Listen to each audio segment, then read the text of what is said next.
Well, good morning and welcome to Frankly Speaking here on WYDC TV Big Fox, broadcasting live from the Hesselson studio.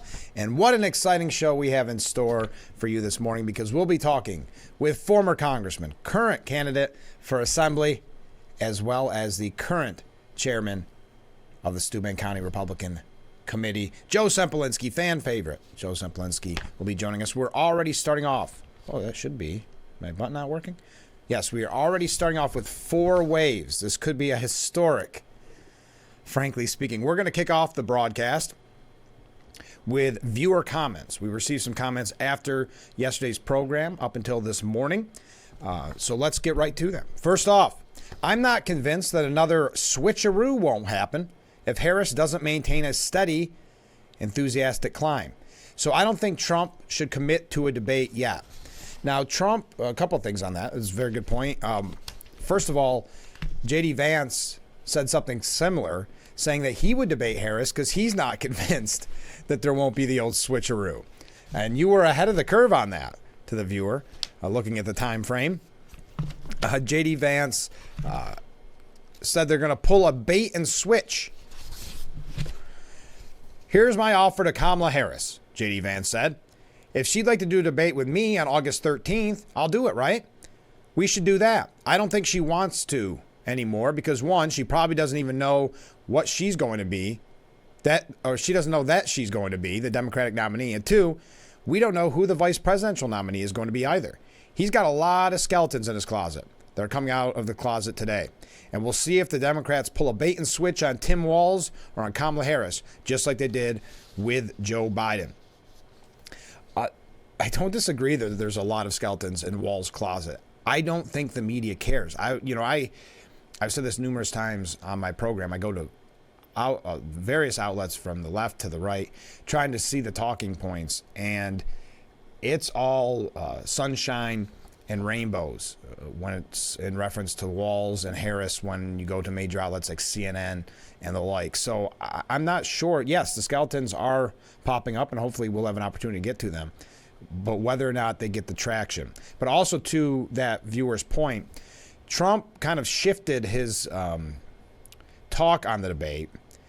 Originally, he said he just wanted a Fox debate. Now he said, well, we'll be debating her, I guess, in the pretty near future. It's going to be announced fairly soon, but we'll be debating her. I'll do it right now because I want to debate her. I think it's important for the country that we debate. I think Fox would do a really good job, but two people have to agree. I've said that I like the debate idea only because I think that's the only chance in the next 3 months that we'll have to see the real Harris. Otherwise, it'll be teleprompters.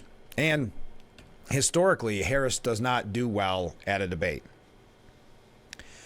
So this could be just like with Joe Biden. Because remember, if Joe Biden never debated, Joe Biden would most likely still be the candidate. But that was our only true opportunity to get through the media and their bias and their lies, to get through the media and see the real Biden. And that's what I think with this debate would be the only way in the next 3 months as they try to run out the clock where we would see the true Harris. Oh, got another virtual wave. Thank you. So thank you for that first comment. Another comment from a different viewer. Good morning, Frank. Good morning. Regarding Kamala's promise to guarantee reproductive rights, which she says she will do in her campaign commercials, isn't it true that unless the Democrats can manipulate the Supreme Court, that she is making an empty promise, but is instead just trying to get the women's vote? That's a very fine point. It could be signaling that she's trying to manipulate the Supreme Court.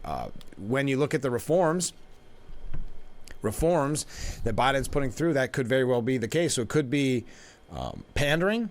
And it could also be signaling what she'll attempt if she is president. We also had a comment, where was it?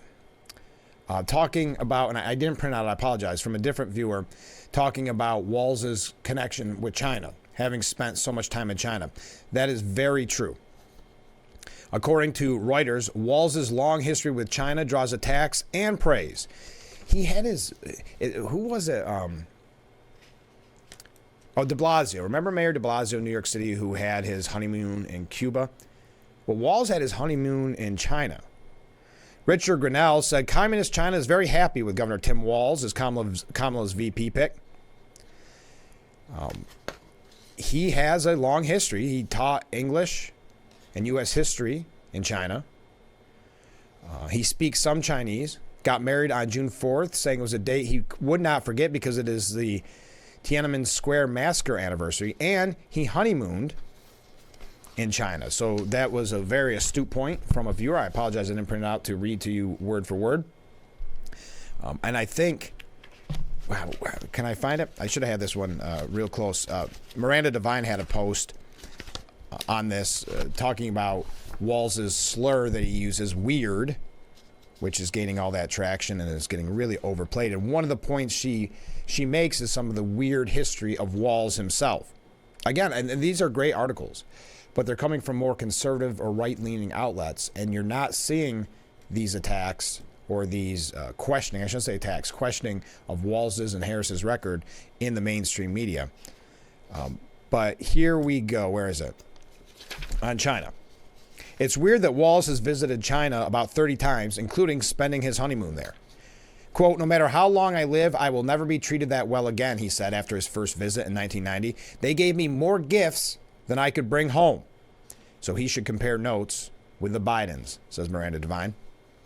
It's weird that Walz and his wife Gwen chose June 4th as their wedding date to commemorate the bloody anniversary of China's brutal crackdown on democracy protesters in China's Tiananmen Square. Quote, he wanted to have a date he'll always remember, said Gwen. So this is a really good piece. It's Tim Walz's weird slur just shows how much of a wacko he is among the rest of the left. And maybe if we have an opportunity, we'll get to that later on. But I don't want to spend the whole morning going back and forth with viewer comments, but they've been so great. Here is another one. This one's a little lengthy, but I think it's worth reading because it is perhaps a different outlook on things than we are accustomed to. This is a kind of a longer one. I'm too much of an altruist to believe Shapiro was bypassed because he was Jewish. I choose to believe America is past that stage, or at least would be if the other candidate, meaning Trump, could stop promoting division based on racism. No, I think there are two reasons why Shapiro wasn't chosen. I'll get those two in a moment. And I understand you prefaced it all by saying altruist. I don't think you can see, first of all, the hecklers even at Kamala Harris's rally yesterday calling, well, the quote, we won't vote for genocide in Michigan.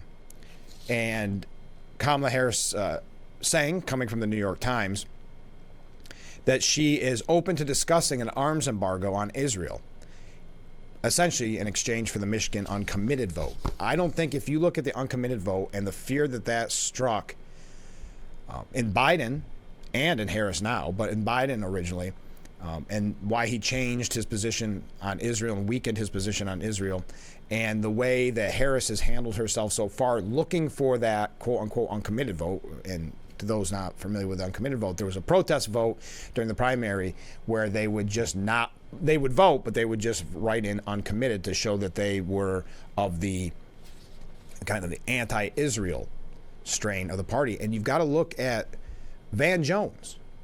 Van Jones yesterday, 2 days ago, saying, a former Obama advisor, saying that this was playing to the anti-Israel, how did he put it? The Democrat Party is now marbled in that anti-Israel bias, bigotry.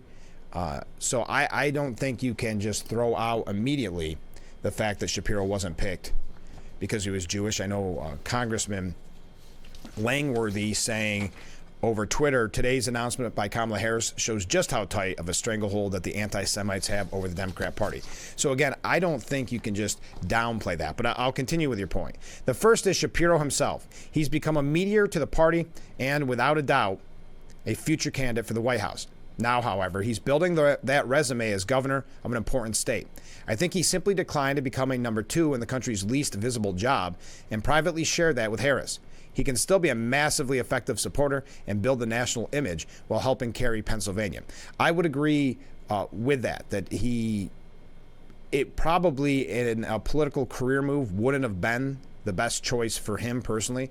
I do think, just like a Gavin Newsom or a Whitmer, I don't think they wanted to be a part of the ticket. I'm not saying that because I'm saying they're going to lose. I think there is a better opportunity in 4 years than, if Trump were to win and Harris weren't, because then Harris would have to run another 4 years. But I think there is a better opportunity for them because you're talking young people. Shapiro, Newsom, Whitmer.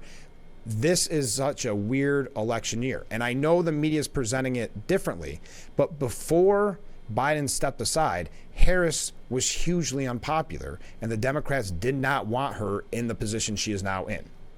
And we can ignore that fact if we watch the media.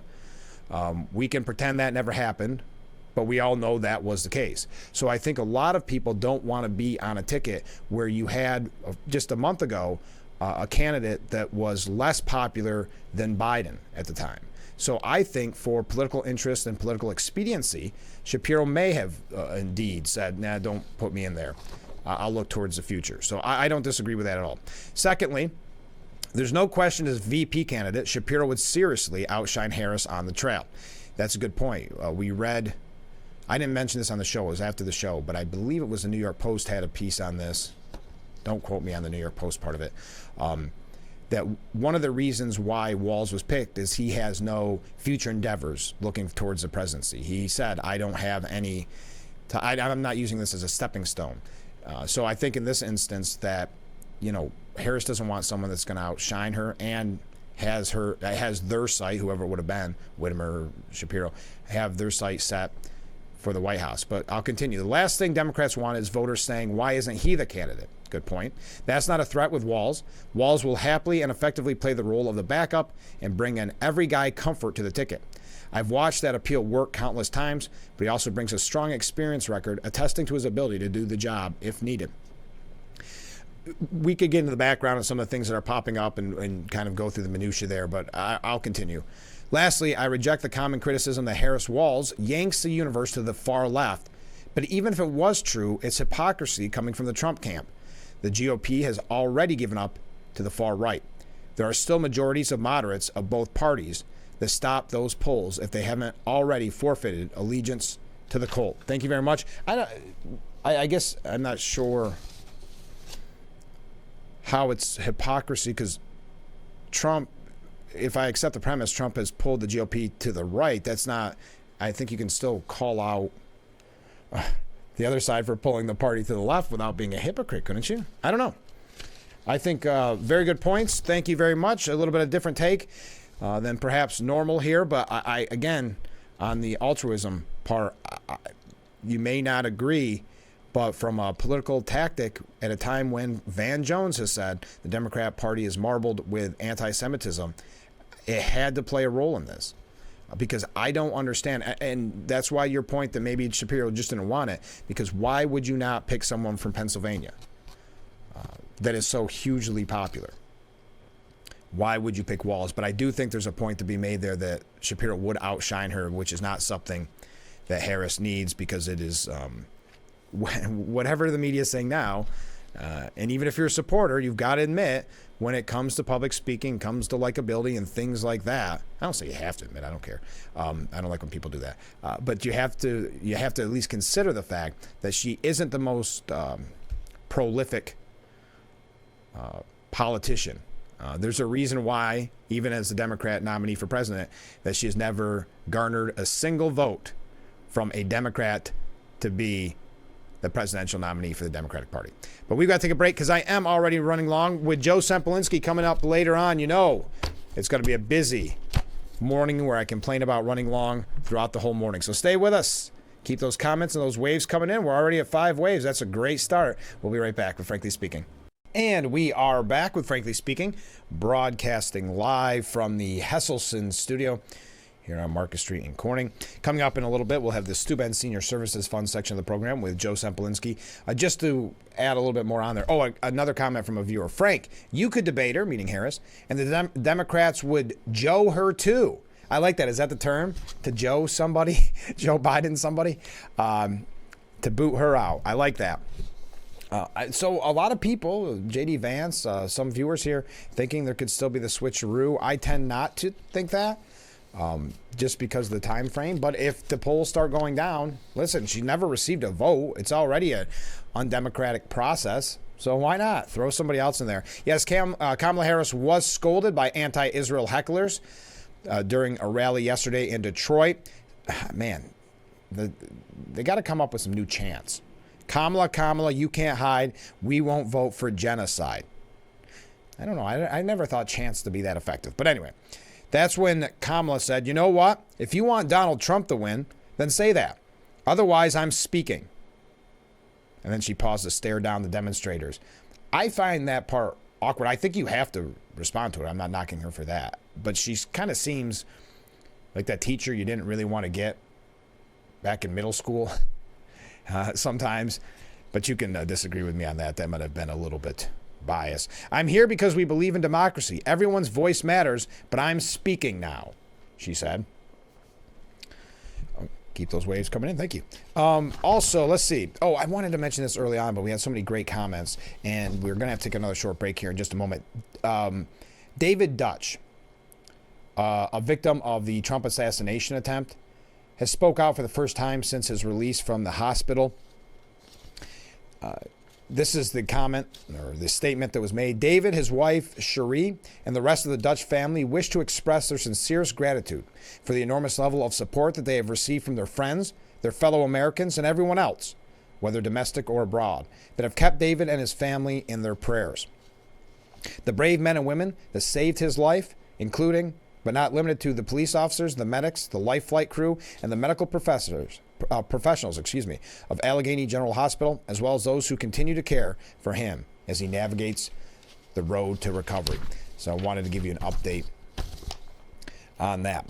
Boy, going back to the point about this streak of anti-Israel sentiment in the Democrat Party, as Van Jones said, with the non-pick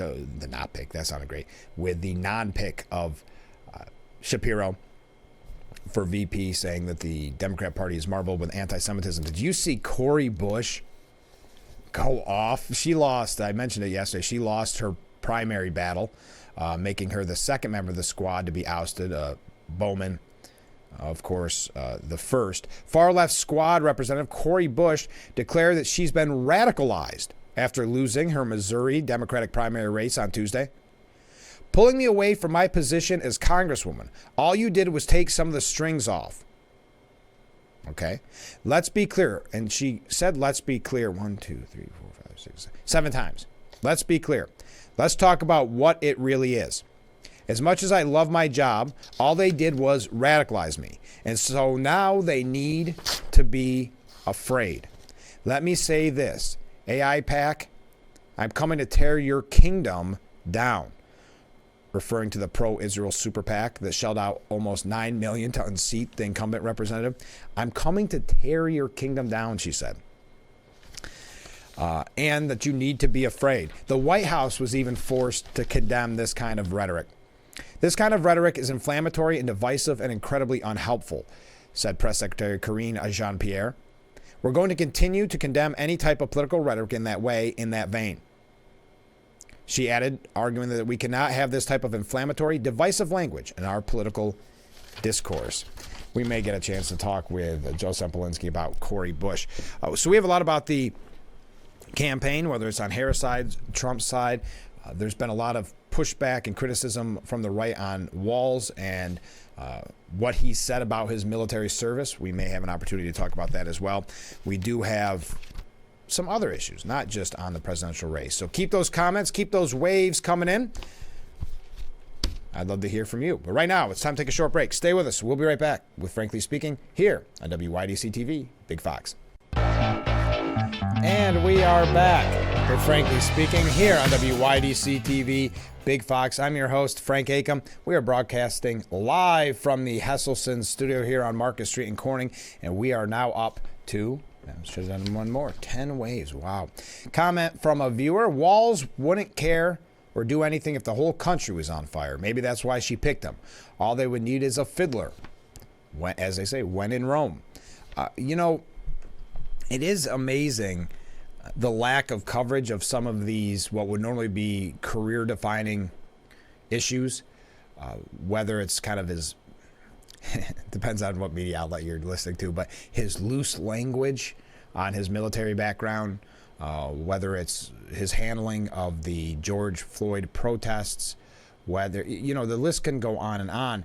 But again, it goes to my point, and it's going to be very frustrating. And I've warned anybody that will listen, it is going to be frustrating for the next 3 months because the media is going to do everything they can do to run out the clock. There is a reason why they are not upset that she has not done a press conference yet. There is a reason why they don't care that she hasn't done a press conference yet. Because they know, and it's like they think that there was just a light switch that turned on the minute Biden stepped aside and endorsed Harris, that, oh, now all of a sudden she's a great candidate. We're supposed to ignore or forget the fact that for years they said, well, she's not going to ever be the nominee. She's good for the role she's in as vice president, but she won't be the nominee.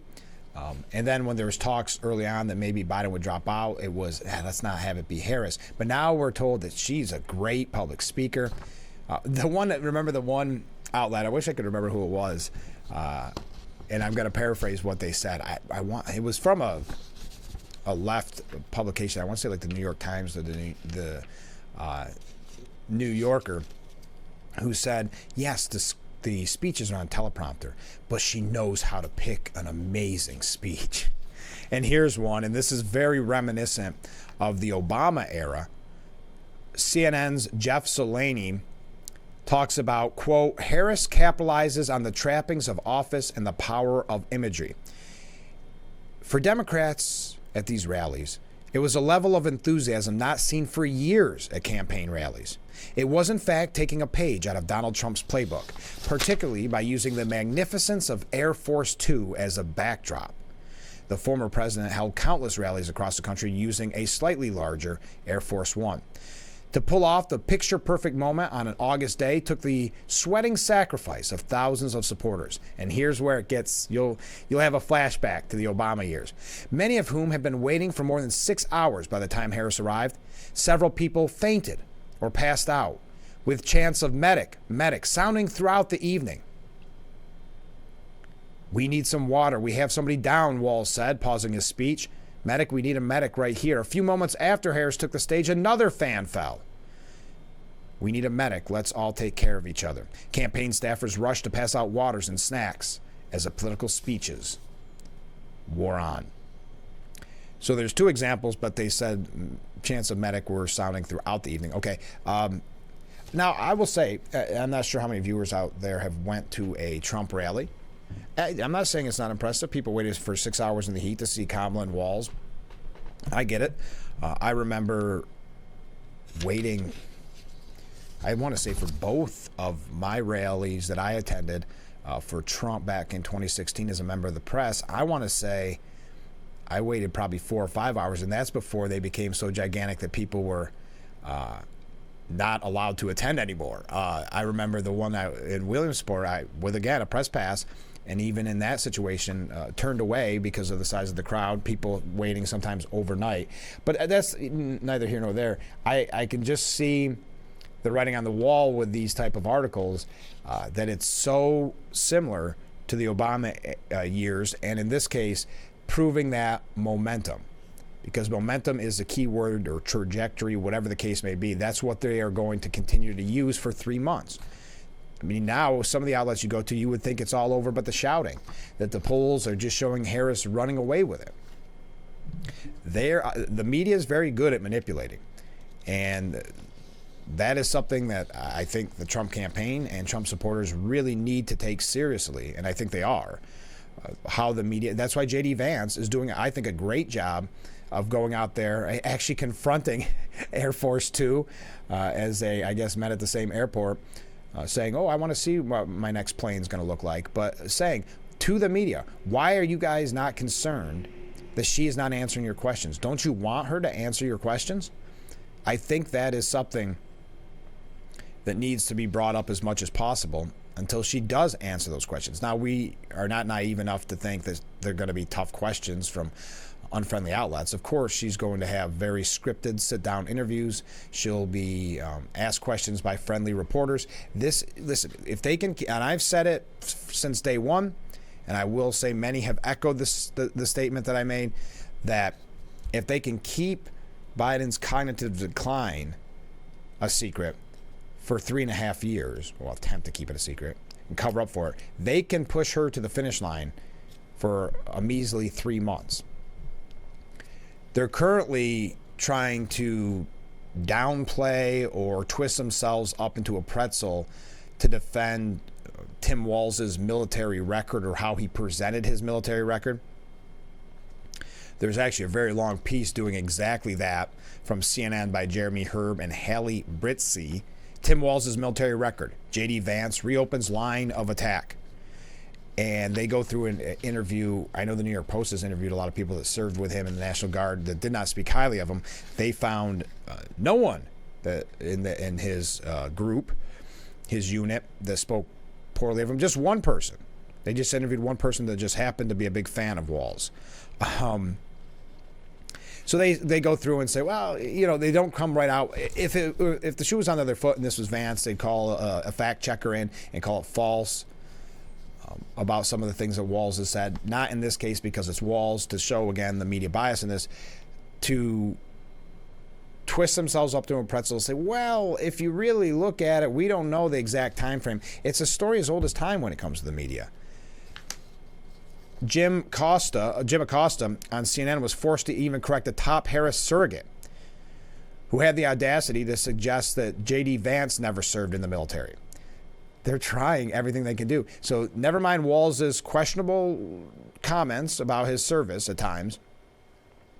Let's put the focus on Vance and lie about his record. Senator Tina Smith from Minnesota, who is working to help Harris defeat the GOP ticket, appeared on CNN and responded to Senator J.D. Vance's recent claim that Harris's running mate, Tim Walz, is misleading the country about his veteran status. Vance famously enlisted in the Marines and served in Iraq long before entering politics. But apparently that was news to Major Harris surrogate Tim Smith. Quote, here is Tim Walz, who enlisted when he was 17 years old. He served in the National Guard for 24 years. And I'm not aware of any military service that J.D. Vance has ever served. So let's just make that comparison there. Doesn't that show you just a glimpse into Washington? That someone who has clearly paid no attention whatsoever can be that confident to go on a major outlet, whatever you think of CNN, but a major outlet, and say that J.D. Vance never served, and that she's aware of, proving that she is not aware. Acosta, who obviously is a key Trump antagonist, didn't immediately jump in, but corrected Smith before she finished her next sentence. Acosta said he was in the Marines. Doesn't go on about his lengthy record or serving in a combat zone, just says he was in the Marines. Smith responded, okay, pardon me for that, before quickly moving on. So J.D. Vance has been one of J.D. Vance's main focus points, saying, as a Marine who served his country in uniform, when the United States Marine Corps, when the United States of America asked me to go to Iraq to serve my country, I did it. I did what they asked me to do, and I did it honorably. When Tim Walz was asked by his country to go to Iraq, you know what he did? He dropped out of the Army and allowed his unit to go without him. A fact that he's been criticized for aggressively by a lot of people that he served with. And I think Vance raises a good point. CNN couldn't find any of those people that he served with that were critical of it, even though the New York Post and other outlets have talked about it extensively. CNN could only find the one guy that liked him, that served with him. We've got to take a short break. We've got more on this when we come back. Don't forget, Joe Sempolinski coming up in just a little bit. This is Frankly Speaking here on WYDC TV. Big Fox, stay with us. And we are back with Frankly Speaking here on WYDC TV, Big Fox. Getting some reports, or people, well, I guess, why would I ask, that maybe there are some technical difficulties. I see us coming over antenna broadcast. I believe that's what this is on. Well, we've got a lot of comments coming in. So let me know if you are having, how could that work? Let me know if you're having any technical difficulties, I guess. But we are back with Frankly Speaking. We've got Joe Sempolinski coming up in just a little bit. So make sure you stay tuned for that. Chuck Todd, going back to the stolen valor accusations against Walz. Chuck Todd stated that the 2024 Democratic vice presidential candidate, Tim Walz, did avoid deploying to Iraq, but stolen valor is an absurd accusation. This is what he said. At a minimum, I think what the Trump campaign is hoping to do is make it harder to send him into a military community, make it so that this story, so when he goes to North Carolina to try to woo, where I think he could be helpful, to woo military veterans, or goes to an Arizona, goes to a Georgia, that at a minimum, this story trails him. That at a minimum, there's somebody out there asking him a question about it. So I see someone asked him a question about a reporter, but much like his boss, he did not respond to that question. So this is one of those stories where it's sort of, does the Harris campaign suddenly not put him in those settings because they don't want? And maybe that's exactly what the Trump campaign is hoping for. That this is not, you can sit here and debate. He left when he left. It doesn't, he also had kids. Maybe he was like, I'm not going, and this is a time for me to go. Boy, Chuck Todd stumbling through his sentences, just trying to defend Walz at any cost. I don't think he'd be the first military veteran who has made that decision. Hey, I had served my time, I'd fulfilled my duty that I agreed upon in order to qualify for the GI Bill, all those things.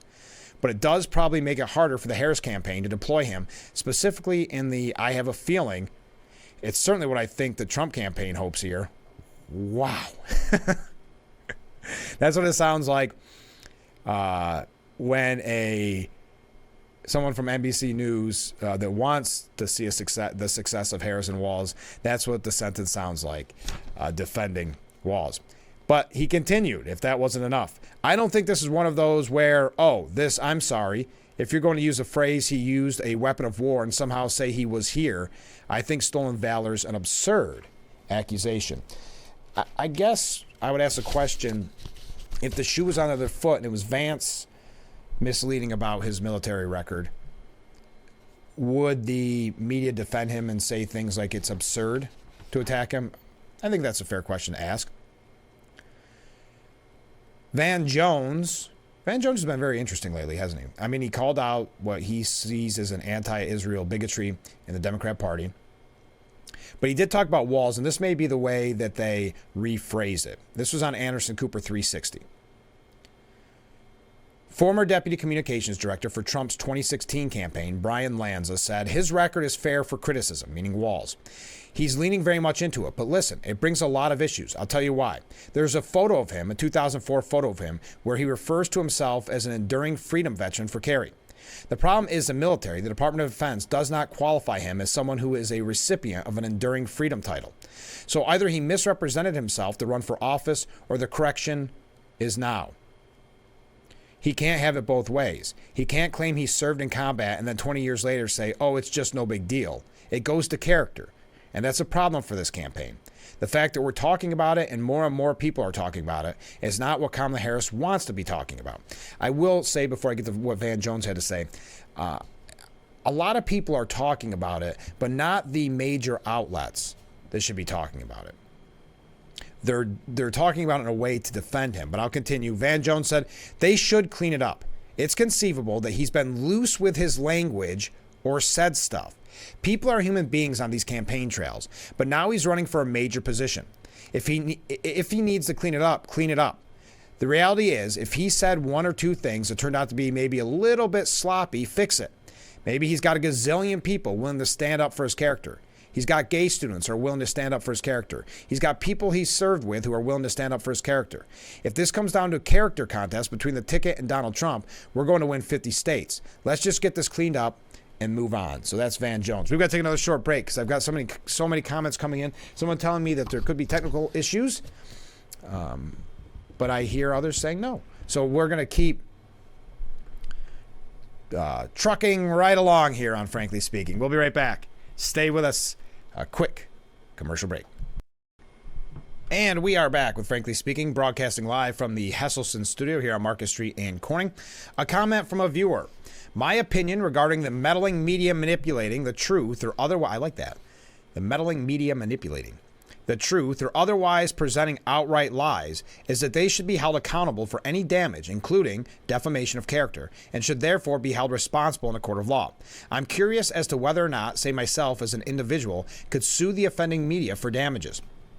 If more people would do this then, maybe the media would be more inclined to tell the truth. For example, if I were a Democrat, I would be inclined to sue the media for covering up the issues with President Biden's health.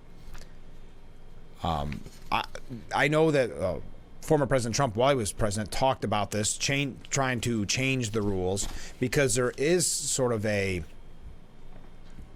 how do you want to word it, kind of a fair game with the media. They can say nearly anything, and it's so difficult to bring them up on any type of lawsuit that I think that's a really good point. I'm getting a little distracted because I see that we're fine on an antenna, but it seems as if Spectrum is having some difficulty this morning, which is unfortunate.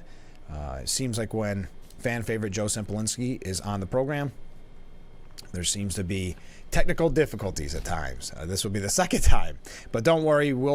If you're on antenna, we're still going to have the former congressman on the program, and maybe we'll play it by ear, but maybe we'll rebroadcast some of the interview tomorrow. I'm not sure how that'll work. I'll have to think that through. No promises there. So we know the media continues to say that Tim Walz is a moderate, but now they've somewhat been forced to admit that he has become a progressive champion. According to Eric John and Gregory Krieg from CNN, Tim Walz's political evolution took him from moderate Democrat to progressive champion. Now, there's also, and this is going back to the veteran and stolen valor issue, there's been quite a pushback when he, in reference to banning guns, he said the guns he carried in war. I spent 25 years in the Army, and I hunt. I've been voting for common sense legislation that protects the Second Amendment. But we can do background checks. We can research the impacts of gun violence. We can make sure those weapons of war that I carried in war are only carried in war. Now, this was a video that Harris's campaign shared. Now, he never saw combat. He was in the National Guard, as we know. Walz said, I know that there are certain folks that did far more than I did. I know that. I willingly say that I got far more out of the military than they got out of me, from the GI Bill to leadership opportunities to everything else. There's got to be a point here, though, and I'm glad that J.D. Vance is referring to it, because you can't, listen, at this level of politics, if this were a Republican saying this, if this were J.D. Vance misstating his military record for some type of political advantage, and a political advantage throughout his whole career, it would be a major issue. But as we have story after story after story, the mainstream media trying to downplay it, as Van Jones said, well, maybe he played a little fast and loose with his language. According to the NRA, Political Victory Fund, Tim Walz is a political chameleon, changing his position to further his own personal agenda.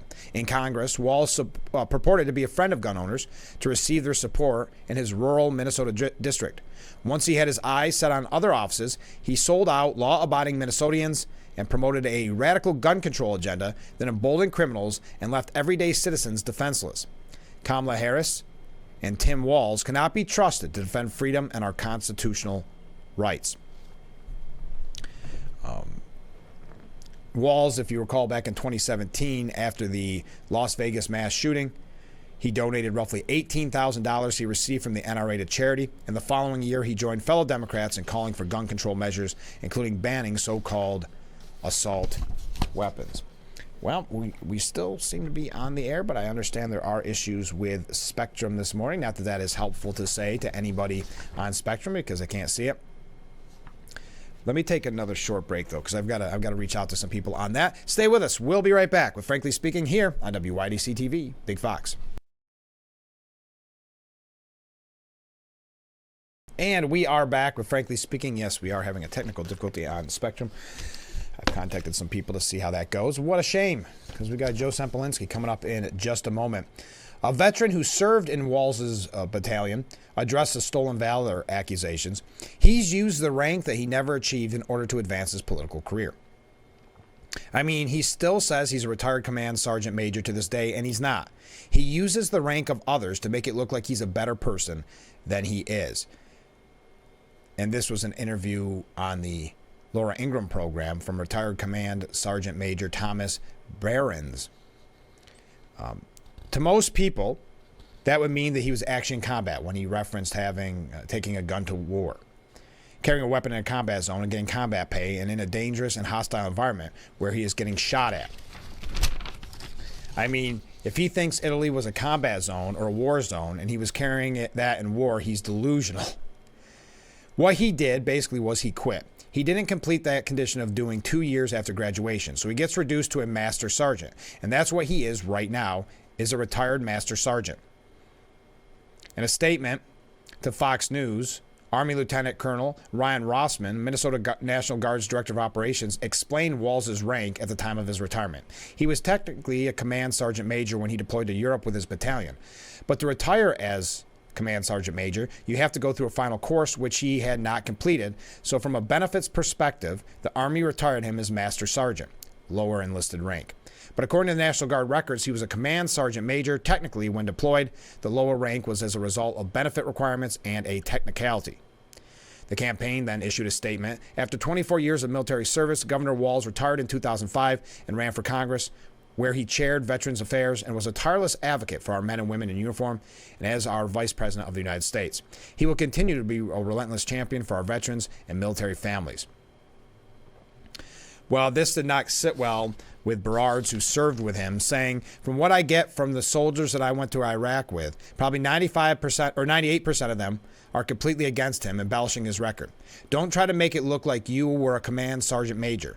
Don't try to make it look like you were going to some place that was in support of Operation Enduring Freedom. That's just all embellishment and lies to try to make things look better. Tom Schilling, who also was a member of Walz's battalion, slammed his actions as dishonorable. I have my stories about what he did to the military, what he left us like, when he left us like that. And I was kind of like, are you kidding? We all did what we were supposed to do. We did the right thing. And it's dishonorable what he did. He left somebody else to take over his spot. He just ditched us. Those are not the members of the battalion that the mainstream media couldn't be bothered to find. Seems to be only Walz's biggest supporters. Well, I see coming across the street the former Congressman Joe Sempolinski. So we're going to take our last break of this hour and kick off the show with the former Congressman. So get your questions in. We may have had the technical difficulty figured out. So stay with us. We'll be right back with Frankly Speaking here on WYDC TV, Big Fox.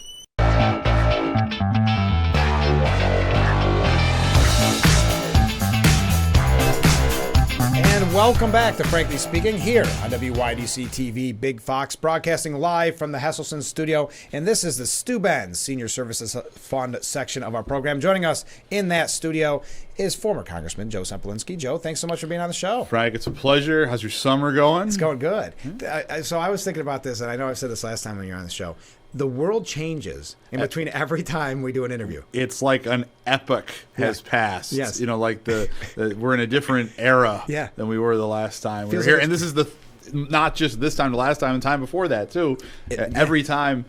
It gives for good conversation. It's great. Because we always have something to talk about. Exactly. And we don't have to rehash. No. Everything we said last time is irrelevant now. Completely. We can move forward. Biden was still running for president the last time we talked. Yes. And that sounds so shocking, but when you think about it, what is this bet? Yeah, what? Who? He's still the president. He's still the president. Oh, is he? Yeah. Oh, my goodness. So I'm told. Does he know that? I don't think so. Yeah. But isn't it amazing to think how much has happened? And what would this be, about a month and a half? It hasn't even been 2 months since the debate, has it? Oh, no. I mean, if you said at the beginning of the summer, this is how this is going to play out, as far as all the twists and turns we've had with the debate, with the switcheroo, with the 2 vice presidential nominations. Let's not forget, we're not that far out from an assassination attempt that very nearly was successful on Donald Trump. So all these things have happened. You would have said this is a bad script from a movie. Yeah. This is too unrealistic, but such is life. Yes. And I get to enjoy having a wonderful conversation with you and our viewers on all these wonderful twists and turns. It is. I think the biggest twist and turn for me is how much I've heard weird in the last month. Is it catching on? Apparently, because one of the first ones to do the weird was the governor of Minnesota. Yes. And it is ironic. I mean, I don't know why the Democrats would want to open up the weird Pandora's box. No. Great piece, by the way, by Miranda Devine in the Post today, Oh, yeah? explaining the weird that is Walz. Right. Oh, goodness. So, I mean, yeah. he's out there on a lot of his policies, especially social policies, and some other things too, but especially social policies. So if that's what you want to say, if that's certain things about people that are Republicans are weird to the liberal elites of this country, if you really want to open up that question and talk about weird, well, they have a lot of policies on the left which are exemplified by the new running mate of Kamala Harris that I think your average American, especially your average American in, let's say, Pennsylvania or Which doesn't matter Michigan anymore. or Wisconsin Yeah. or Georgia or Arizona or Nevada, they're going to find the positions that are now the mainstream positions, apparently, of the Democratic Party to be weird. So if we're going to have a conversation about what's weird, I think that is a win for the Republicans because they're the ones that are trying to appeal to the folks that are sort of the average American much more than the Democrats are. And what they consider normal is pretty abnormal. And that's why, I guess, well, weird, creepy, but is that the whole reason that they picked Walz? Because his catchphrase was weird? I think there's actually something to be said for that because he was not sort of on the top of the list, not the most prominent governor in America. He sort of put out a video saying that Senator Vance was weird, and that got some traction on social media. And, I mean, what does that say about Vice President Harris's decision-making skills? That, somebody, gets some people on the far left who are already probably voting for her. Right. Excited, and that's who she ends up putting on the ticket, as opposed to perhaps putting forth a candidate that would have expanded her base. I mean, the Democrats have a real problem of they just cannot tick off goofballs on X or Twitter or whatever you want to call it. Right. And again, these people will vote for her no matter how much they complain or scream or what have you. I think I saw one commentary that said, I've never seen a vice presidential pick that has made both bases of the party so happy because the governor of Minnesota appeals to the far left extremes of the Democratic Party based on his policies. But the Republicans were sort of seeing that, all right, maybe the vice president has some momentum, the polls are very much tightened, and this has reinvigorated the right, saying, oh boy, if this is what the ticket we got to go up against, that is a much better ticket than perhaps some other ones she could have constructed. I don't understand why she didn't pick the governor of Pennsylvania. There's a lot of speculation about reasons, perhaps, and the fact that we're even talking about it might be because of his religious faith is a pretty shocking thing to say in America. That's the fact that we even have that as a legitimate consideration shows where the Democratic Party is. I agree. But to me, I mean, we were talking just before we got on the air. Harris can win. You can conceive very easily of a map where Harris wins Michigan, Wisconsin, and Georgia, and still loses the election by losing Pennsylvania. Yeah. So if there's somebody out there that could get you even the smallest sliver of new vote in Pennsylvania, why don't you take it instead of doubling down on weird, wild, wacky, radical policies? Whatever they try to. I saw a comment, and I think it was on Twitter. I don't know. All this stuff starts to blend together. But it was from a Harris supporter saying Walz is a great pick, and it's all fun and games until we lose Pennsylvania on election night. Well, and I thought that was a really good point. I mean, Pennsylvania is 19 electoral votes. It is the biggest of the swing states. And again, it's the one that is going to be, if you look at where the polls are at, and pretty consistently has been throughout the last 6 months, one of the few consistent things in this election, has been sort of the tipping point state. There is a lot of scenarios, and some of the most likely scenarios, where the whole ball of wax comes down to Pennsylvania. So, yeah, it may feel good to, if you're a lefty on Twitter, that you got the person that you hadn't heard of 3 weeks ago, but now you think is the greatest thing in the world. But it's about winning votes, right? It's about winning the election. It's electoral votes. You need to get to 270 electoral votes, and Pennsylvania is a big batch of electoral votes. And I understand how the media works, and I understand how politics and punditry work. I love that. Are we pundits? I don't know. By definition, I think we're the voice of the people. I think that's where. Right, yeah. But I like that they that there's so many people coming out now saying, thank heavens, I wanted Walz the whole time. Yeah. I didn't want to tip the scales, but Right. I want to. Really? Yeah. 71% Yeah. of voters had no idea who They Walz couldn't was. have picked him out of a lineup. They would have thought he was the skipper from Gilligan. Yeah. 6 months ago. Exactly. That's a good one. Yeah. That's not an original. I saw that somewhere. Oh, that's perfect. Yeah. I heard from a friend who is going to vote Harris no matter what, but their contention was that Walz is the Tim Kaine of picks, meaning that doesn't help move the needle. Is kind of they put too much emphasis on him to be successful.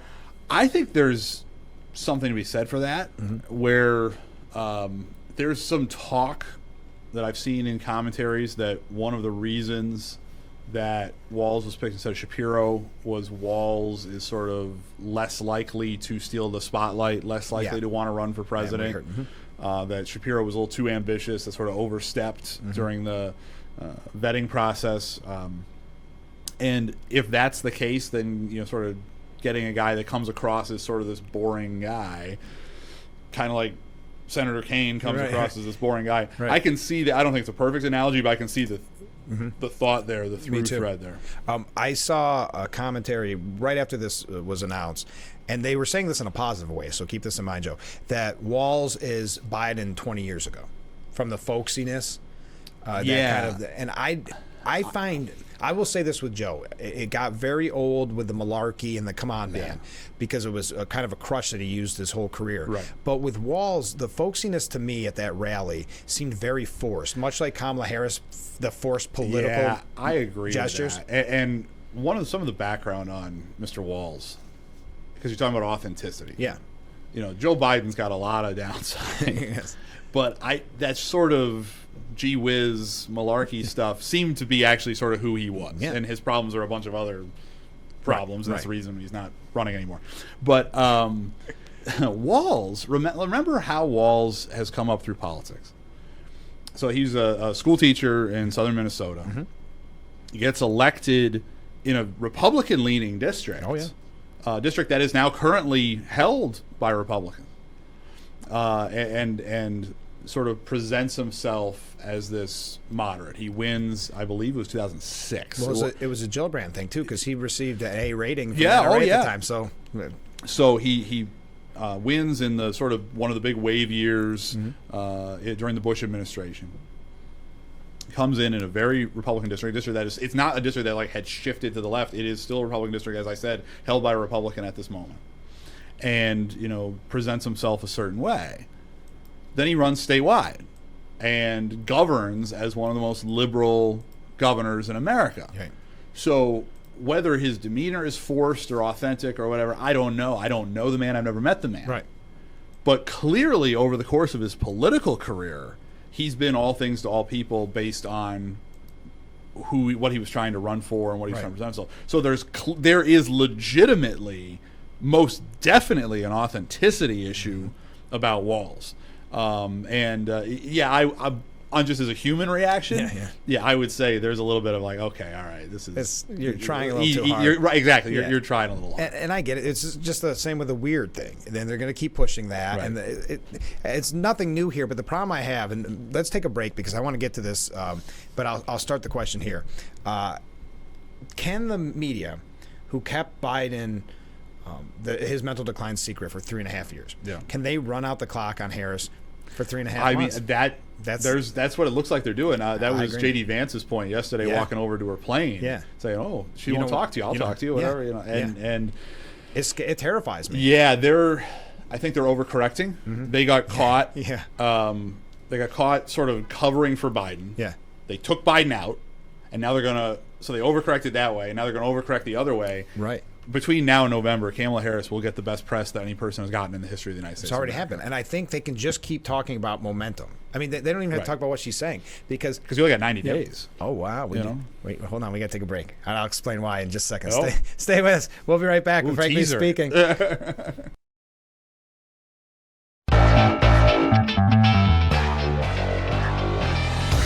Welcome back to Frankly Speaking here on WYDC TV Big Fox. I'm your host, Frank Aiken. We're broadcasting live from the Hesselson studio. And joining us in that studio during the Steuben Senior Services Fund section of our program, Joe Sempolinski. Thanks, Joe. Thanks for being on. It's always a pleasure. All right, so we were talking about this idea that the media can really hide, I think, the real faults of Harris and Walz for 3.5 months. Yeah. So as we were talking before the break, I think the level of scrutiny that she's been under has been so dramatically less than what other people have been under. And again, I think it's an overcorrection from they got sort of shown to be frauds by protecting Biden, who was clearly compromised. They, for a sort of wonderful few weeks, were giving Democrats the treatment that Republicans always get, the level of scrutiny that you always get as a Republican. Wasn't that amazing to watch? But then you knew what was coming next. If Biden goes down, now you've got Harris, and Harris, the stories are, these sort of glowing things where, it's about, well, she wasn't really the border czar. Right. Even though you had one news outlet who had reported repeatedly with her with the title border czar, and then said, "Oh, we were wrong." Yeah, you know who that was? It was Axios. Yeah, who just cut 10% of their staff. Oh, well, there you go. See, there's your problem right there. Yeah. And so you have these people sort of recrafting the narrative around her in real time in sort of this really shocking way. And Senator Vance, yesterday they had the two planes, his plane and Air Force Two happened to be on the tarmac at the same time. And he walked over to her plane and was talking to the media that was sort of camped outside, saying, "Hey, she won't talk to you. Doesn't that bother you? Aren't you journalists? Right? Don't you want to, because the way it's supposed to be." And I'm very much for freedom of the press. It's a constitutional protection that's very important to a healthy republic. But it should be for everybody. It should be any member of the press can ask any question, and any member of the press has an obligation to hold everybody accountable, regardless of the label, the partisanship label or the ideological label that's on that person. And when the press, when the fact that you see this sort of groupthink where, we're going to protect Biden. Oh, Biden's got to go. Oh, we got to protect this lady. When you see that, it shows that it's not a fair game. No. And your average American, if there's a theme that I talk about every time when I'm on Frankly Speaking, it's the average American is not stupid. Right. The Democratic Party's presentation, a lot of their gamesmanship has to do with the premise that they think the average American person is stupid. Absolutely. We can see what's going on. Your average person can see it, even if they're only following politics peripherally. They can see that the tone has dramatically changed regarding how they're covering Kamala Harris to how it was handled before, or how they cover J.D. Vance or Donald Trump. And it's a problem not only on a partisan level, but it's a problem for the republic. It where really you if we're going to have the functioning system such as it's designed to work, part of that is a free press, but part of that is also a fair press that is handling people in an equitable fashion. And I'm a public figure. I've always been very open with the press. Sure. I expect to be treated fairly, but I'm open, and I am subjected to scrutiny. Democrats should be subjected to the same scrutiny. Yeah, and I would point to one example.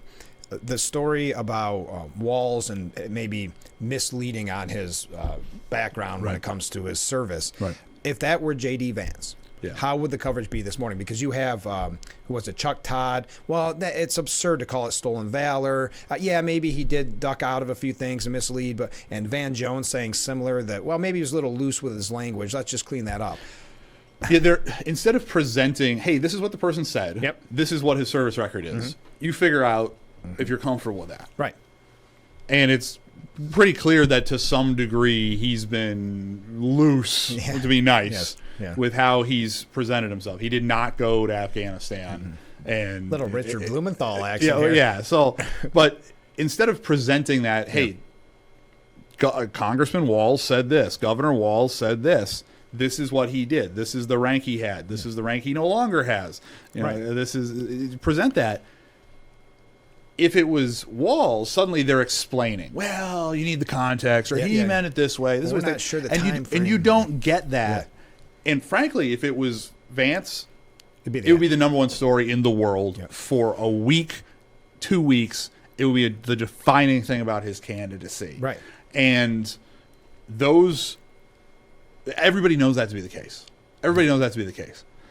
And again, the press should just present the facts on this. Don't try to sensationalize something a Republican does. Don't try to explain away something a Democrat does. We can all figure out for ourselves how important this issue is to us as we're voting. We can all figure out for ourselves, did he say was he mischaracterizing what he did or didn't do in the service? But again, it just concerns me, and I don't want to sound so jaded, but I work in the business, and we followed it so closely that the media, the places I'm hearing about his background, Fox News, New York Post, that's about it. Right. I go to CNN, and it looks like Harris's campaign site. That's right. So I don't see a scenario where they can't try to just run out the clock. I think you're right. The American people are smarter than that. But at some point, there are the people that just from the peripheral, just keep hearing it over and over again, that could be duped into thinking this is the greatest ticket to perhaps ever be put in. Well, I mean, that's the other portion of it. We talk about how our system's supposed to function, and I refer to it in the context of the press.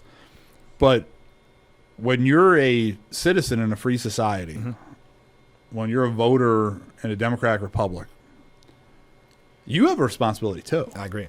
And you have a responsibility not just to vote, but a responsibility to fully participate, a responsibility to educate yourself, a responsibility to think critically about what's being presented to you from either side. And this is why there's so much talk all over the years of we need to have an educated electorate and all these things. And that's a true statement. The system does not function if you don't have a electorate that is thinking about things in a rational, critical way. And I understand your average person has a lot that they're dealing with in their life. Sure. That is, they're dealing with their kids, they're dealing with their job, they're dealing with money, they're dealing with health, they're dealing with whatever they're dealing with. But I do always, whether you're a Republican or a Democrat, whether you're a liberal or conservative, whatever your perspective on the issues, please, please, please take a little extra time, take an extra half hour, take an hour to really think critically about what you are presented, and really do take the time to come to the best conclusion, the best choice when you're voting, as opposed to just doing it based on gut or doing it based on some story that you saw that was sensationalized or what have you. Usually, if you scratch the surface a little bit, you can find out what the truth really is. Now, another question, and we probably should take a break here, but I don't know how to answer this question. I don't know if you would know how to answer this question, because we're Republicans, right? Yeah. But so it says on my voting card. Yeah. Wouldn't it bother you if let's just create a hypothetical question here? If all of a sudden Trump said, you know what, I'm not running, and we don't get a say as a Republican, and they just put in, let's just say for argument's sake, Mike Pence from last go round, Right. or whoever, J.D. Right. Vance, wouldn't that frustrate you? Because you already had the fix being in against Bernie, where they said that they don't care about their own voters, and that never mattered. And now you're saying you have to vote for, if you're a Democrat, you want to vote for the person who has never received one single vote to be the presidential nominee for the Democratic Party. Yeah, it's certainly unprecedented in modern times. Yeah. The last time a president dropped out was a president that could have run, chooses not to run, is a better way to phrase it, was Lyndon Johnson. Right. And actually, that's a good analogy, because that is also the last time that someone received the nomination of a major political party without competing in a primary, was Vice President Humphrey in 1968. So that is the circumstance we're presented now, where so far seems to be that most Democrats seem to be surprisingly happy with this, despite the fact that she was a really bad candidate when she ran for president 4 years ago, didn't even get to the primaries. The one little positive moment for her in the polls when she called Joe Biden a racist, which her claim to fame somehow got her the vice presidency, which is one of the reasons the Democratic Party is insane. Yep. But there are provisions in place to deal with vacancies. And I think what's sort of rubbing people the wrong way along these lines is this isn't a situation where somebody got sick. Right. This isn't a situation where somebody, heaven forbid, died.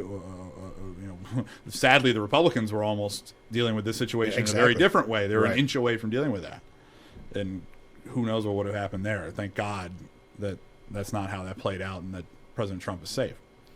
But this isn't an emergency situation, and you have to deal with an emergency situation. I think what's bothering people is this is so sort of insular within the Democratic Party. You know, how did really just Nancy Pelosi just take this guy out? Right. You know, the president of the United States?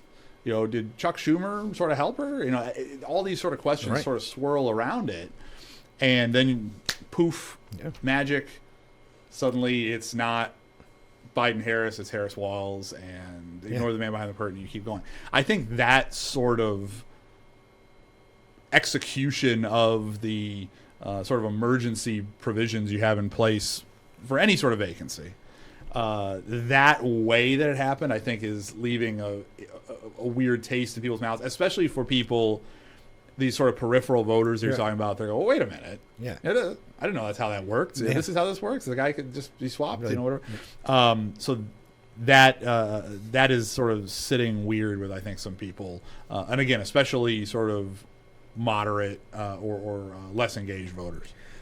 Did you see that with Nancy Pelosi, where they asked her, like, are you and Joe good? Are you friends? And she's like, you'll have to ask him, which is something you never say if you're actually still friends, right? If someone's like, hey, Joe, are you still friends with Frank? You'll have to ask him. Yeah, I don't think they are, you know, going and having a barbecue this weekend and hanging out. I think there's probably, you know, she took him out. Yeah. She was the tipping point when, and she is still the most influential within the party apparatus of the Democrats, even though she's no longer speaker.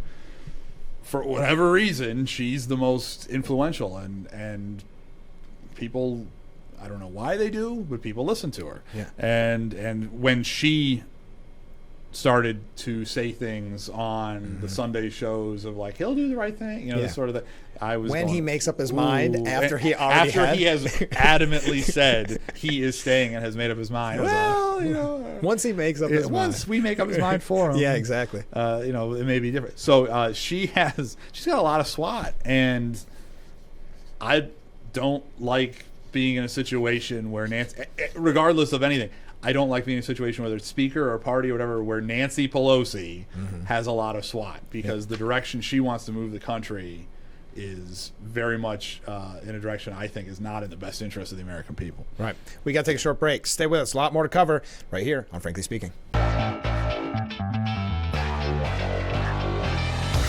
And we are back with Frankly Speaking, broadcasting live from the Hesselson studio here on Market Street in Corning. And this is the Steuben Senior Services Fund section of the program, because we're being joined by former Congressman, current Assembly candidate, Joe Sempolinski. All right, Joe, a couple questions from viewers. First off, I don't think this pertains to you, but have you got your 2024-2025 hunting and fishing license yet? What a joke. Printed on regular paper versus the waterproof paper they used to. So what happens the first time you get your license or tags wet? That's this is actually not the first time I've heard about this. Somebody else mentioned this. It's on Empire Report. No, I mean, if you're hunting, you're out in the woods, right? You're out in the elements, and so wouldn't you want something a little more sturdy? Rain, snow. You know, I would say that is a legitimate beef that person has. That should be on sturdier cardstock or laminated paper. Yes. All right, a couple more comments. With all the talk about how old Trump would never leave, or about, sorry, sometimes it changes it because it was a voicemail. Trump would never leave. Trump will never leave. That's what we keep hearing about. That's right out of the playbook. It's time for Pelosi and the Clintons and the Obamas to back off. They've had their time. That's fair. If the Pelosi's and the Clintons and the Obamas decided to all go to a tropical island and never bother the American people again, I think that'd be a good thing. Wasn't the electoral system, this is getting heavy now, Joe. Yeah. Wasn't the electoral system of voting conceived to represent constituents of remote regions of a state? Why can New York State, for example, give its entire electoral votes to the person that may have only won an election by one vote? Is this legal? Because that is essentially disregarding the people who voted for the loser. So we'll take off the former congressman and assembly candidate and chairman hat when I was a graduate student in political science. Just so there's no question about my credentials, I did not get my PhD. I have 2 master's degrees. One course short. Is that what they said? That's right. Yeah. I don't want any accusations. So the Electoral College, the way it's constructed in the Constitution, is the states have discretion as to how they assign their electoral votes. Currently, 49 of the states and the District of Columbia, which has electoral votes, assign them in a winner-take-all fashion. But that is the choice that the states make. They do not have to do that if they do not wish to. That's a matter of state law. And there are 2 states that divvy them up, Maine and Nebraska. They both happen to have the same system where you get 2 electoral votes that are winner take all to represent the 2 senators, and you get 1 electoral vote for winning each congressional district. That is also something you could do. So in theory, you could do that in New York, and each congressional district give out an electoral vote. Up until well into the 19th century, states didn't even have elections. Right. The state legislature would meet and pick electors. So there is actually no even provision in the Constitution that we have to even be allowed to vote for president, which is something a lot of people don't realize. So each state has broad discretion. They could pick the names out of a hat, I guess, in theory, if they wanted to, as to how they assign their electoral votes. Most states, due to people wanting to have as much an input as possible, have chosen to handle this in a winner-take-all way. I think there's an argument to be made, though, for especially in a state like New York, where you have a very large number of people that are going to vote the other way, but just get outvoted. But there's still a large number of people to do something where it divvies it up by region. But again, that is the Nebraska system. That is the Maine system.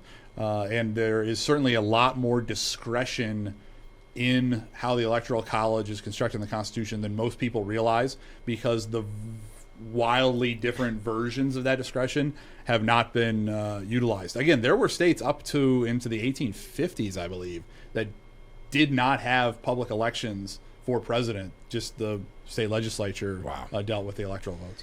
A few more comments. Good morning, Frank. Good morning. People, especially on the left, are not going to put an effort into making informed decisions. That was to our point. Some of these are more comments than questions, Joe. Okay, thanks for bringing this up. The people didn't get to vote for Harris. Ask for a Democrat supporter to come on your show and explain why they did that. They think that's okay. I probably won't do that part, but they're more than willing if they want to text. Because here is one. I'm not saying they're a Democrat supporter, but they may not agree with necessarily what I have to say. And this is from a completely different viewer. Again, no matter what the Democrats do, it's wrong. Why does Trump say nasty things about anyone that doesn't like him? I agree with the viewer that no matter what the Democrats do, it's wrong. There you go. There's your answer. All right, I'll let you do that one. All right, we've got so much more to talk about. What about this, and to the point that the one viewer made? I know Biden kind of had another Biden gaffe, but asked about the peaceful transfer of power. Yeah, that was weird because he's the president, as you reminded me at the beginning of the thing. So if he's responsible for transferring the power, he would be the person that transfers it to Kamala Harris, or he would be the person that transfers it to former President Trump. Is that why you think you have the Freudian slip? So if there's not a peaceful transfer of power, that's on him. Yes. Right? Yeah. So I don't know what he was talking about. He says, if Trump wins, no, I'm not confident at all. Then he caught himself and said, I mean, if Trump loses, I'm not confident at all. Okay, so he's talking. I think he's a little confused, which is why he's no longer the Democratic nominee for president. Boy, it's got to be. You got to be a little heartbroken if you're Biden and think of this. And I know I'm not going to get into the whole conspiracy theory about did he nominate Harris because or endorse Harris because he was kind of saying, hey, I still got a little power, guys. You're not all kingmakers. I just got to have fun. There may be some truth to that. There may be. So I do have a little bit of fun with that. But imagine you've been a loyal Democrat for this long, and you're the only one that could beat Trump. And that's his argument. Yeah, that was his argument when he didn't want to leave. So if he thinks Harris is the weaker candidate and endorses him, if Harris loses, his legacy is back. Because he can come back out and say, I told you. But Nancy Pelosi, Obama, this is just me playing games in my mind, but there's something to that. I would say on the human level, I think President Biden's having a rough time right now. I mean, this is a guy whose entire life has wanted to be president. He first ran for president in 1988. Isn't that crazy? Yeah, that's how long he's been chasing that office. And this is how it's going to end, and with this sort of being shuffled aside. Mm-hmm. But on a human level, there's that. However, we're not playing games here. Mm-hmm. We're not trying to make people feel good. This isn't a participation trophy. We're talking about the most important job in the world. A job that affects the security and prosperity of not just every American, but every human being on the planet. And just because I don't want to give it up because I really want it, Yeah, it doesn't. that doesn't fly. This is serious business. This is life or death, and if he clearly was as compromised as he apparently is, it shouldn't have taken him that long. No, and isn't this one of the biggest cover-ups and scandals really in presidential history to see, and not just Harris, I know they're putting on Harris, Right. but the whole White House covering this up for, let's even give benefit of the doubt, a year and a half, 2 years? Oh, I mean, they had it in bubble wrap. Yeah. And anytime you mentioned it, it was some sort of right-wing conspiracy. Right. We were talking about cheap fakes. Yeah, about a week before the debate. Like 2 visits ago on this show, I think, right? We were talking about A lifetime ago. A lifetime ago. And so with this summer, Yeah. the narrative was, oh, Biden's fine. Oh, Biden's fine. And that's really a disservice, again, to the American people. It's a disservice, whether you feel he was all right at a certain point in his presidency or is all right now or whatever, it became very clear that he wasn't going to make it 4.5 more years. Right, as far as being able to function. And to try and, it's how cynical is that? Like, oh, he's got to get him through the election. And then what were you going to do? Yeah. If we know that he's iffy now, and he's not going to get better, it's going to get worse. Are you just going to hide it more for 4 years, or are you just going to get him through and then have him quit right away? Right. And then you want to talk about somebody who's never gotten voted for? Right. It raises a lot of these questions, and it really raises questions about the credibility of the media, who are aiding and abetting this, but also the credibility of sort of the upper levels of the Democratic Party, because he's the president. He has to be interacting with people. And we talked about on the show last time where all of a sudden people are like, oh, yeah, for clout, apparently, saying, I knew about this. Chuck Todd said 2 years ago. I had a cabinet member tell me 2 years ago. Or, oh, my goodness, he came and talked to the House Democrats and he was talking gibberish, 2 years ago. Yeah. You know who deserves an apology? And I can't believe I'm saying this. But you know who deserves an apology from a lot of people in the Democratic Party is Dean Phillips. Oh, yeah? That guy sacrificed his entire career in Congress to say what was obviously true, that Biden couldn't hack it for a full second term. And he was ostracized. He was, made a pariah in that party. And all he did was tell the truth. So I don't agree with Dean Phillips' politics. I wouldn't vote for the guy. But he deserves an apology from the leadership of the Democratic Party because he tried to do what he felt was the right thing. And how unfundamentally fair is it to the Trump campaign, who has focused this long on their attacks on Biden, spent the money on Biden, and then it's the old bait and switch, too? Well, I mean, now you've got a situation where, and we were talking about earlier in the show, where trying to run out the clock. Right? And I think that is sort of part and parcel of this, where a lot of presidential politics is defining your opponent.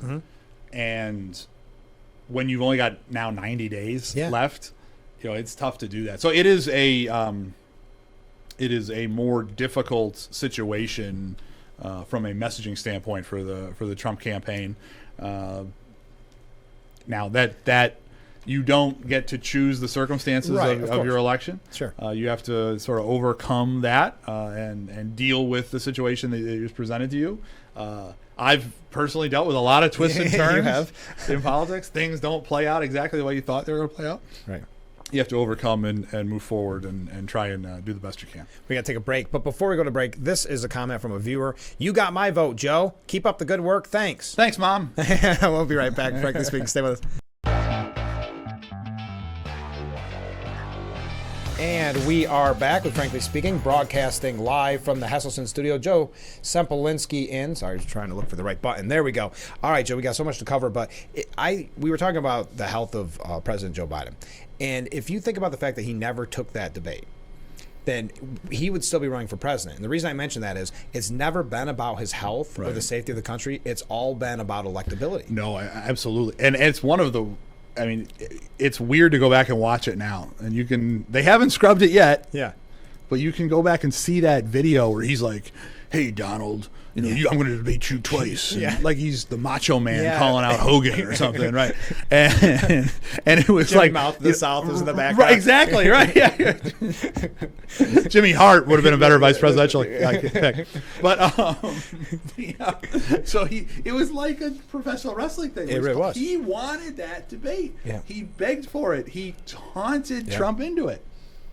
And you're absolutely right. Imagine if the debate had happened on the normal schedule. Yeah. Because normally we do these debates in September, early October. Everything's settled. Too late to swap somebody out then. Yeah. So you're in a very different situation.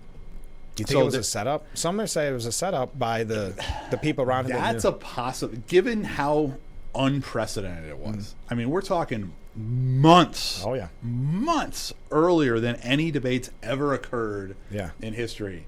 I think there is a possibility, and this is just possibility, where it was a roll of the dice, right? Where, because they have to know what they're dealing with, right? They have to know that he's a little iffy. And so it was either, all right, because the public reason was, or, you know, sort of the accepted reason was he wanted to hit a hard reset on his campaign because people were concerned about his, you know, electability. I think maybe doing it that early was, all right, we're going to call the question now. If he goes out there and he's cogent and does well, we fix that problem and we're good to go. Probably won't do another and you're debate. off, and you're off running to November. Or if we're going to have to pull the ripcord, better to do it now. Yeah. So there may have been some voices, maybe sort of peripheral to the Biden inner circle, saying, yeah, do it. Yeah. Knowing that if you're going to face plant, it's better to face plant early summer than it is to face plant, you know, early October. Right. And now you have a situation where you have, you know, switcheroos happened and, you know, their base is all fired up. Well, and one of the reasons I asked that is because I have a theory, but I predicted wrong on the first time. Though I wasn't wrong, I didn't think there would be a debate. And I was wrong that there was a debate, but I wasn't wrong and Joe shouldn't have done the debate. So, no, I mean, so that much is certain. I could twist this. I could twist it, but I don't. Right now, Harris, as we were talking about with the media and running out the clock, she gives speeches, a teleprompter speech. One commentary that I read actually defended not having like rally speeches by saying, sure, she reads from a teleprompter, but she picks really good speeches to make. I thought that was a really unique spin on it, right? But so she's got the teleprompter. She knows the media is going to protect her. Why go for the debate? We saw her in debate performances. Right. Does not do a good job. When asked, same reason why she's not talking to reporters, because the whole word salad, which I wish there was a different term for it, but it's true. Yeah, the word she speaks salad. in sort of circles. Yeah. She, you know, says the obvious thing over and over again. Right. You know, like the election is a choice, and choices are about elections. Yeah, and the election is a big choice. And so why would she? What does she have a benefit from a debate? All while Trump's kind of pushing back and saying maybe he doesn't want to debate. Why? Yeah, I mean, you're seeing this sort of tit for tat where Trump says, "I'll debate on Fox on this day," and she's like, "I'll debate on ABC on this day." Yeah. And it sounds like, you know, they're both trying to find a way to make the other one look bad or make the other one look like they're the chicken, or, you know, and they're both acting like candidates that maybe don't feel it's in their interest to have a debate. So I am skeptical as to whether a second, I guess in this case really a first debate happens. But Donald Trump can say he scored the first knockout in the history of presidential debates. You know, I think we talked about this before, but I've watched so many debates. There's something about it. It's like a prize fight, right? Right. But it's a kind of like a prize fight when it's disappointing. There's never a knockout, but you go, oh, my guy did this good or he did this bad. This was Buster Douglas, Tyson. I mean, this was stunning the world like no one's ever seen. I can't just say there's never been anything like it, because most of the time, most debates, one of my axioms is you cannot win an election in a debate. Right. You can lose one. Yeah. But you can't win one. Right. And so, and the lower the office, the less the debates really matter, because only the really tuned in pay attention. So most debates, even presidential debates, partisan people watch it and they just say, "Oh, my guy did great," because they have a rooting interest, like watching the Bills game. Where, you know, the Bills could be iffy, but they're my team, and you know they're great. That's not what happened. No. And to your point, it was so shockingly different. And you knew it was different the minute the debate had, where they're crying on MSNBC, you know, on CNN, they're like talking about him like he's dead. Yeah, I know. You know, I sent to one of my friends the meme from The Simpsons where like, stop, he's already dead. Like, it was like that. Yeah. So it was the most consequential debate in American history by a mile. By everything else, Kennedy, Nixon, you're talking about, well, that's consequential because it was on TV for the first time. It sort of showed you had issues you had to campaign on TV in a different way or whatever. This is he's not the nominee anymore. He's gone. Because of one night. But think about that back to what we were saying with Biden. How bad you got to feel? One bad night in his mind. It's got to feel like the world's against you, and it's got to be a bad place. And I'm not saying that lightly. It's just, wow. And he's still president until the end of the year. 4 or 5 months, yeah. So. We got to take a short break. Stay with us. We'll be right back. And we are back with Frankly Speaking, broadcasting live from the Hesselson studio here on Marcus Street in Corning. Joe Sempolinski joining us in that studio. How about this for a comment, Joe?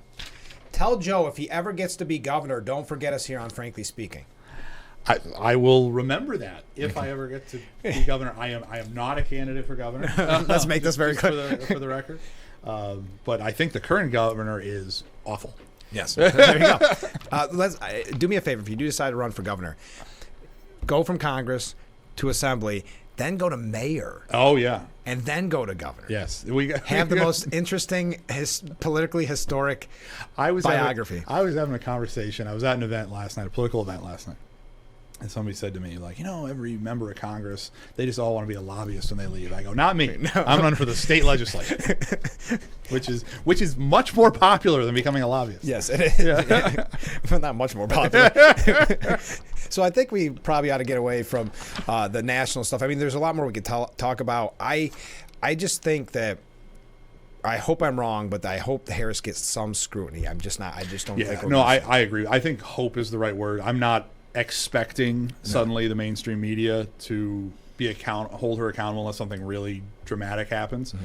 But I sort of retain that hope that, it's what's in the best interest of the people. It's what's in the best interest of the public is fair scrutiny across the board. Yeah. And I don't see it yet. I think I agree with Senator Vance that those folks standing outside Air Force 2 are going to be sitting around for a long day and not get any questions answered.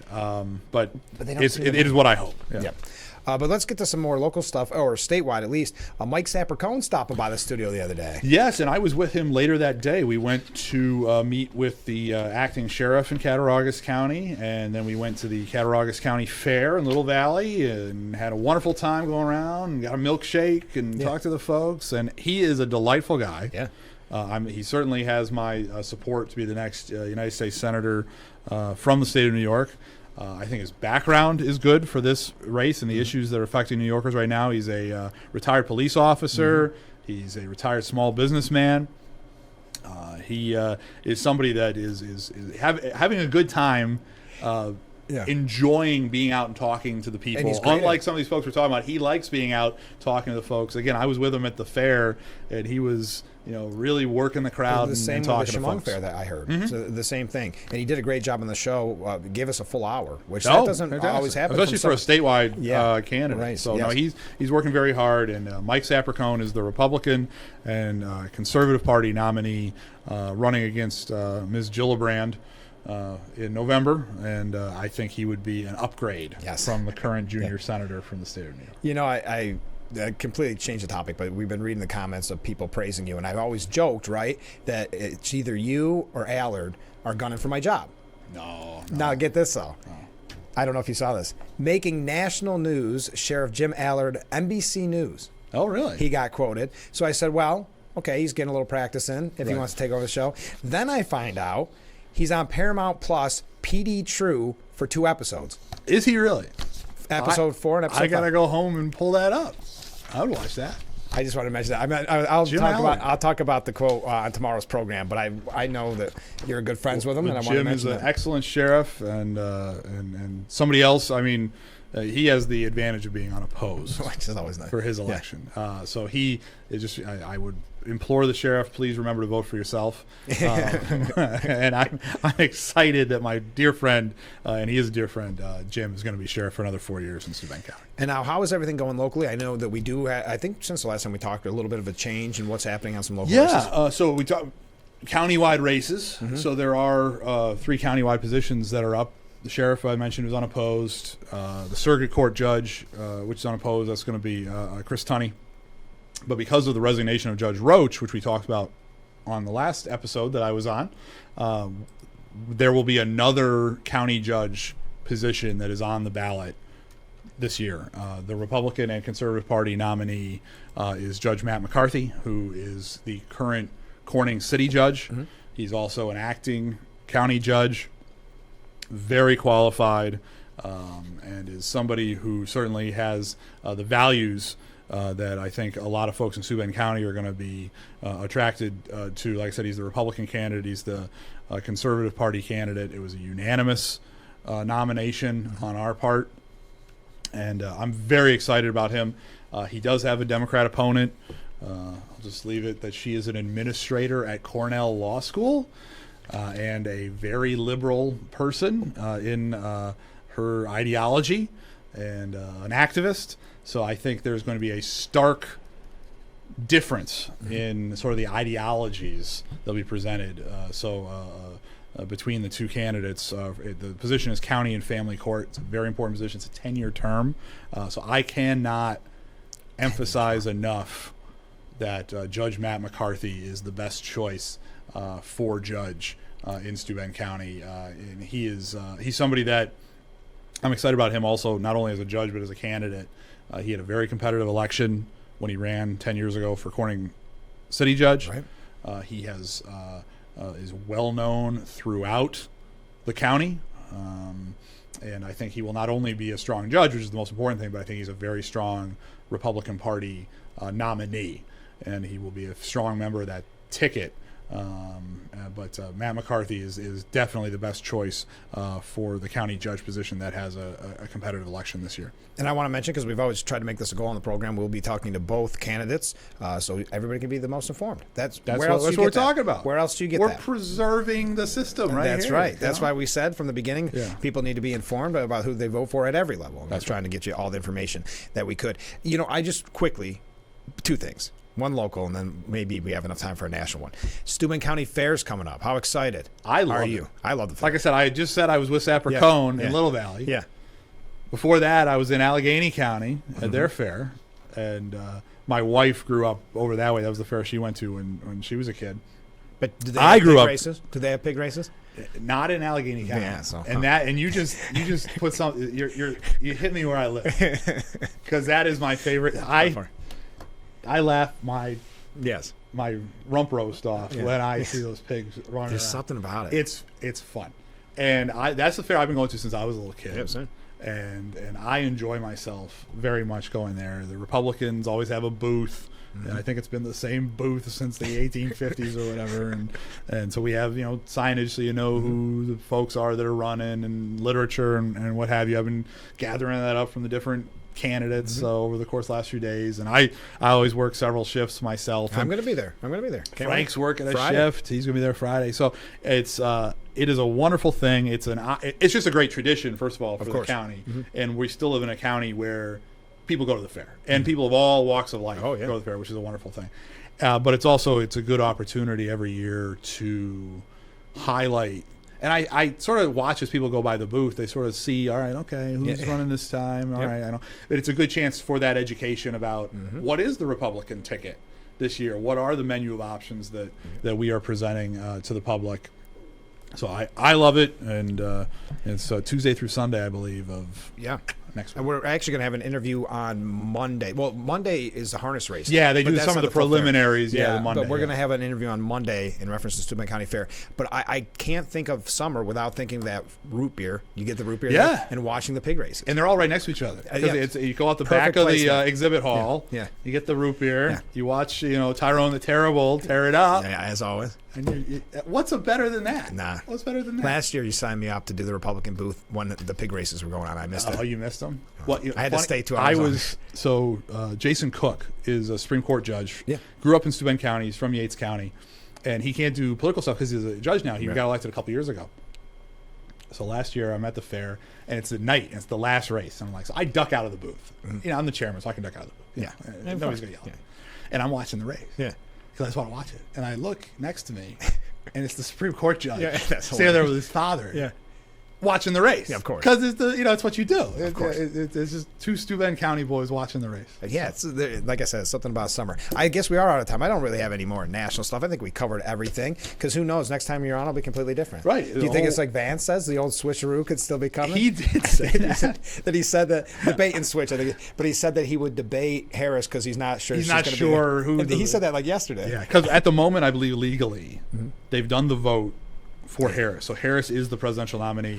They're get going to do Walz at the convention. Yeah. So at the moment, legally, he is the proposed running mate. It's not final yet. But what's with keeping, like, I know they had to do the virtual roll call, which wasn't it funny how many times they changed that? Oh, yeah. They're like, oh, we got to do it early. We're going to do it here, and then we're going to do it. Oh, we got to push it well, up. now it's not. Now it's for Harris. Schumer pushed it off for a couple weeks, Yeah. which I think is part of this. We That got to whole get problem. Biden out of there. But the lack of transparency in a virtual roll call, I mean, it's just another weird part to this whole election. Yeah, I would prefer. Well, if just hold the convention a little earlier, right? Yeah, because doesn't this seem like a... there was a big gap. There's like a month gap. Yeah, yeah. And there's times where it's literally 1 week and then the next week. Yeah, so exactly. there's no reason they couldn't have held the convention early enough to comply with all the ballot access state laws and do it the normal way. So, yeah, it's this sort of stuff. The only cure to these type of concerns is total transparency. I've said that for many years. Oh, yeah. And people, when they can see everything and they realize there's nothing going on behind the curtain like the Wizard of Oz, they feel more confident in the system, and they feel more confident that things are fair. And yeah, so I would have preferred that we don't do virtual roll call votes, regardless of party. Yeah, exactly. Well, Joe, thanks for giving us so much time. We'll have to have you on again soon. Have fun at the fair. I will. All right. Join us tomorrow morning at 6 a.m. Of course you will. Join us tomorrow morning at 6 a.m. for Frankly Speaking, only on WYDC TV. Big Fox. We'll see you bright and early tomorrow morning.